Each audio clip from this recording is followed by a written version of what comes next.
Study point میں آپ کا خیر مقدم ہے۔ تو آج کا ہم کلاس شروع کرتے ہیں اور آج کا پہلا سوال دیکھتے ہیں۔ آج کا سوال کیا ہے؟ تو آج کا سوال ہے لکھنا سکھانے کی کتنی صورتیں ہیں؟ یعنی بچوں میں ہم لکھنا سکھانے کی کتنی صورتوں کو ڈیولپ کر سکتے ہیں، کس کس طریقے سے ہم بچوں کو لکھنے کا طریقہ سکھا سکتے ہیں۔ تو آئیے شروع کرتے ہیں۔ کیا ہے؟ زبان کی تعلیم میں لکھنے کی صلاحیت کی ایک اہمیت ہے۔ لکھنے کی صلاحیت سے طالب علم کی علمی معراج میں وسعت پیدا ہوتی ہے۔ دنیا بھر کے علوم اور دیگر جانکاروں کو ایک طالب علم اس کے ذریعے حاصل کرتا ہے۔ جی ہاں بھائی، زبان کی تعلیم میں لکھنے کی صلاحیت تو ایک بہت اہمیت کا حامل ہے، کیونکہ بغیر لکھے ہم کچھ بھی نہیں جان سکتے ہیں۔ اب لکھنے کی صلاحیت سے ہی طالب علم کی علمی معراج، یعنی جو بچہ جو طالب علم صحیح ڈھنگ سے املا جس کا درست ہو، نقل نویسی صحیح سے کر سکتا ہو، وہی جا کر صحیح سے لکھنے کا ڈھنگ پائے گا اور وہی صحیح سے لکھ پائے گا، اور اس کے ذریعے کیا کرے گا؟ وہ دنیا بھر کے علوم اور دیگر جانکاروں کو ایک طالب علم اس کے ذریعے حاصل کرتا ہے۔ یعنی کسی کے کتاب کو پڑھے گا اور اس کے ذریعے لکھ کر کچھ حاصل کرے گا تو اس کے علم میں اضافہ ہوگا۔ یعنی اگر جو بھی علوم ہے دنیا کا، جو بھی سبجیکٹ ہے، جو بھی ماہرین ہیں، ان کا لکھی ہوئی تحریر کو اگر وہ دیکھ کر کہیں سے لکھتا ہے، نقل نویسی کرتا ہے، پڑھ کر املا لکھتا ہے، زبانیں لکھتا ہے، تو اس طرح اس کے علم میں اضافہ ہو جائے گا۔ تو زبان کی تعلیم میں لکھنے کی بہت اہمیت ہے، جس کی وجہ سے بچے میں ایک وسعت پیدا ہو جاتی ہے، جس کی وجہ سے بچے میں کیا ہو جاتا ہے؟ ان کا فکر اونچا ہو جاتا ہے۔ اب دیکھیں، بنیادی طور پر لکھنا سکھانے کی 3 صورتیں ہیں۔ کتنے صورتوں کے ذریعے ہم لکھنا سیکھتے ہیں بتائیں آپ؟ ہاں، 3 صورتیں ہیں۔ کیا کیا ہے بھائی؟ دیکھتے ہیں۔ دیکھ کر لکھنا، سن کر لکھنا، سوچ کر یا یاد کر کے لکھنا۔ ٹھیک ہے، یہ 3 صورتیں ہیں لکھنا سکھانے کی۔ یہ آپ کے ایگزام میں آنا ہی آنا ہے اور ہر سال آتا بھی ہے۔ اسی ٹائپ کے سوالات آتے ہیں، آپ گھبرائے نہیں، آپ کو جتنا بھی کرایا جائے گا آپ ایگزام میں اس کے علاوہ کچھ نہیں دیکھیں گے۔ دیکھیں، دیکھ کر لکھنا کیا ہے بھائی؟ دیکھ کر لکھنا لکھنا سکھانے کی یہ ابتدائی صورت ہے۔ دیکھ کر لکھنا بچے کو ابتدائی صورت میں ہم کیا کرتے ہیں؟ ان کو ڈائریکٹ زبانی تو نہیں لکھواتے ہیں، املا نہیں کراتے ہیں، بلکہ کیا کرتے ہیں؟ ان کو کوئی تحریر دے دیتے ہیں، کوئی کتاب دے دیتے ہیں تاکہ وہ دیکھ کر لکھے۔ دیکھ کر لکھنے کی مشق سے بہت ساری غلطیوں سے زبان کو محفوظ کیا جا سکتا ہے۔ بہت اچھی بات ہے کہ دیکھ کر لکھنے کی مشق سے کیا آتا ہے؟ بہت ساری غلطیاں درست ہو جاتی ہے۔ کہاں پہ بڑی شین ہے، کہاں پہ سین ہے، کہاں پہ زا ہے، کہاں پہ جیم ہے، کہاں پہ جگہ کو گاب سے لکھنا ہے، کہاں پہ غین سے کیا لکھنا ہے۔ یہ ساری چیز جب بچہ دیکھ کر لکھتا ہے تو اس کے اندر یہ چیزیں پیدا ہو جاتی ہے اور بہت ساری غلطیوں سے بچہ کیا ہوتا ہے؟ بچ جاتا ہے۔ دیکھیں، دیکھ کر لکھنے سے غلطی کا امکان کم ہو جاتا ہے۔ مطلب دیکھ کر لکھنے سے کیا ہوتا ہے؟ غلطی کا امکان کم ہوتا ہے، یعنی نہ کے برابر ہی غلطی ہو سکتی ہے۔ کہیں پہ کوئی شوشہ چھوٹ گیا، کہیں پہ نقطہ چھوٹ گیا، یہی ساری غلطی، اور کوئی زیادہ غلطی نہیں ہوتی۔ بہت کم امکان رہتا ہے ایسے غلطی ہو جائے۔ ٹھیک ہے، اب دیکھیں کیا ہے؟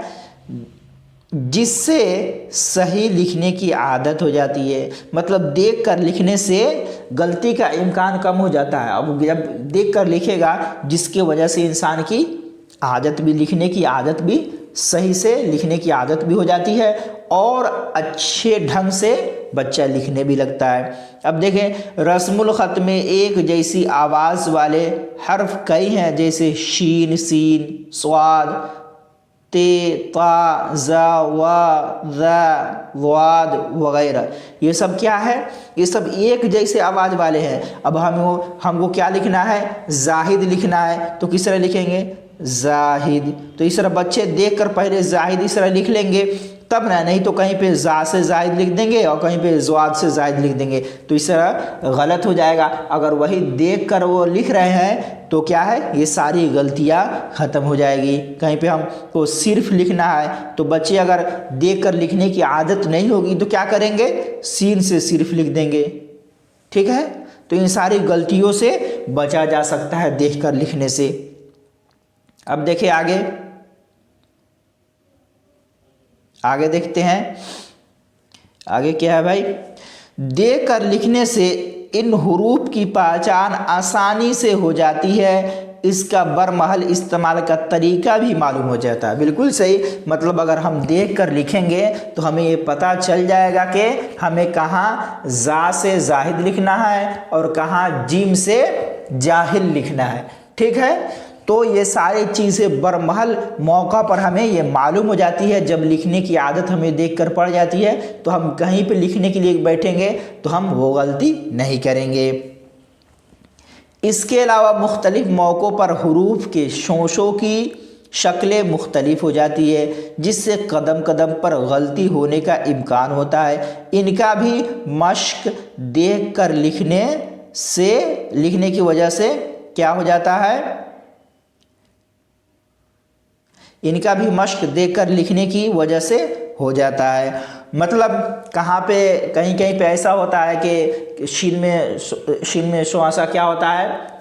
3 رہتا ہے، کہیں پہ 4 لکھ دیتا ہے، کہیں پہ 2 لکھ دیتا ہے۔ تو اس طرح بہت ساری شکلیں ہوتی ہیں جس پر ہم کیا ہوتا ہے؟ قدم قدم پر غلطی کر دیتے ہیں، لکھنے میں بہت ساری غلطی ہو جاتی ہے۔ اگر اس طرح ہم دیکھ کر ان ساری چیزوں پر دھیان دے کر لکھیں گے تو کیا ہو جائے گا؟ ہماری غلطی کا امکان کم ہو جائے گا اور اس مشق کے وجہ سے لکھنے کی عادت بھی ہو جائے گی اور ہم غلطی سے بچوں کو بچا بھی سکتے ہیں، ٹھیک ہے؟ چلے ٹھیک ہے، اب دیکھیں، دیکھ کر لکھنے کا مشق کرانے کے لیے ایسے سبق کا انتخاب کیا جاتا ہے جس میں چند جملے اور دلچسپ ہوں۔ دیکھ کر لکھنے میں یہ بھی کوشش کرنی چاہیے کہ ہر لفظ کے شدہ نمونے کے مطابق ہو۔ اب دیکھیں، دیکھ کر لکھنے کا مشق کرانے کے لیے ہمیں کیا کرنا ہے؟ ایسے سبق کا بھی انتخاب کرنا ہے، ایسے سبق کو چننا ہے جس میں چند کچھ جملے بھی ہوں، ٹھیک ہے، اور وہ دلچسپ ہو۔ جب جملے دلچسپ ہوں گے تو بچے کیا ہو جائیں گے؟ شوق سے لکھیں گے۔ دیکھ کر لکھنے میں یہ بھی کوشش کرنی چاہیے کہ ہر لفظ کے شدہ نمونے کے مطابق ہو، یعنی اس میں جو جملے ہیں وہ جو دلچسپ ہیں وہ بالکل نمونے کے مطابق ہو۔ اور بچوں کے لیے یہ بھی دھیان میں ہمیں رکھنا ضروری ہے کہ کوئی بھی چیز ہم پڑھا رہے ہیں یا لکھا رہے ہیں یا نقل کرا رہے ہیں یا زبانی لکھا رہے ہیں تو اس میں ایسی دلچسپ کہانیاں بھی ہونی چاہیے، ایسے دلچسپ جملے ہونے چاہیے جس سے بچے کو اکتاہٹ محسوس نہ ہو اور بوریت نہ کرنے لگے، بلکہ وہ کیا کرے؟ شوق سے لکھنا شروع کر دے۔ اس لیے کہ بار بار مشق کرانے سے خوشخط لکھنے کی مہارت ہوتی ہے اور طالب علم زیادہ صفائی سے لکھنے لگتے ہیں، ٹھیک ہے؟ کیا ہوتا ہے؟ اس طرح کی مشق کرانے سے ہم کو کیا ہوتا ہے؟ بچے کے درمیان ان کے اندر خط لکھنے کی، خوش خط مطلب اچھی تحریر، اچھی رائٹنگ لکھنے کی مہارت بھی پیدا ہو جاتی ہے اور طالب علم کیا کرتے ہیں؟ زیادہ صفائی سے مطلب بالکل صاف ستھری تحریر لکھنے کے عادی ہو جاتے ہیں۔ اب دیکھیں، لکھنے کی خوبیوں میں صحیح اور تیز لکھنا بھی ضروری ہے، لہٰذا دیکھ کر لکھنے کا مطلب ہے صحیح اور تیزی سے کم وقت میں لکھنا۔ ہاں، یہ بھی ضروری ہے کہ اب جب ہمیں لکھنے کی عادت ہو جا رہی ہے تو ہم کیا کرنا ہے؟ صحیح بھی لکھنا ہے اور تیزی سے لکھنا ہے۔ بعض دفعہ ایسا ہوتا ہے کہ امتحانات میں بچے کیا کرتے ہیں، ابھی ٹائم بھی ختم ہو گیا تب تک ان کا پورا سوال بھی مکمل نہیں ہوا، تو لکھنے کی عادت میں یہ بھی ضروری ہے کہ بچے صحیح سے تو لکھے لیکن تیزی سے بھی لکھے، اور جب تیزی سے لکھیں گے تو ان کا وقت بھی بچے گا اور کم وقت لگے گا، جس کی وجہ سے ان کے سوالات بھی حل ہو جائیں گے۔